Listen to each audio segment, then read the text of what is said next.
Automotriz Technica. We are going to shoot a video on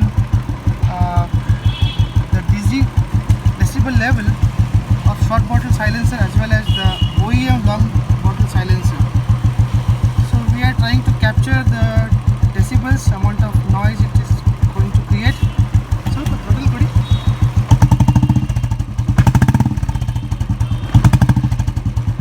So we reach maximum 80. So on this short bottle,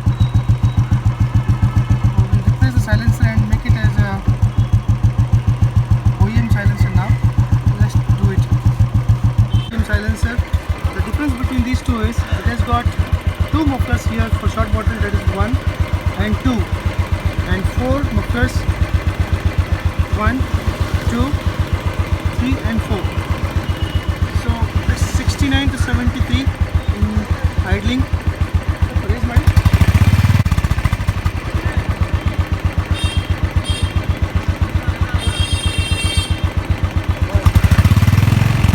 maximum it goes up to 77 to 80 and the short bottle goes up to 84.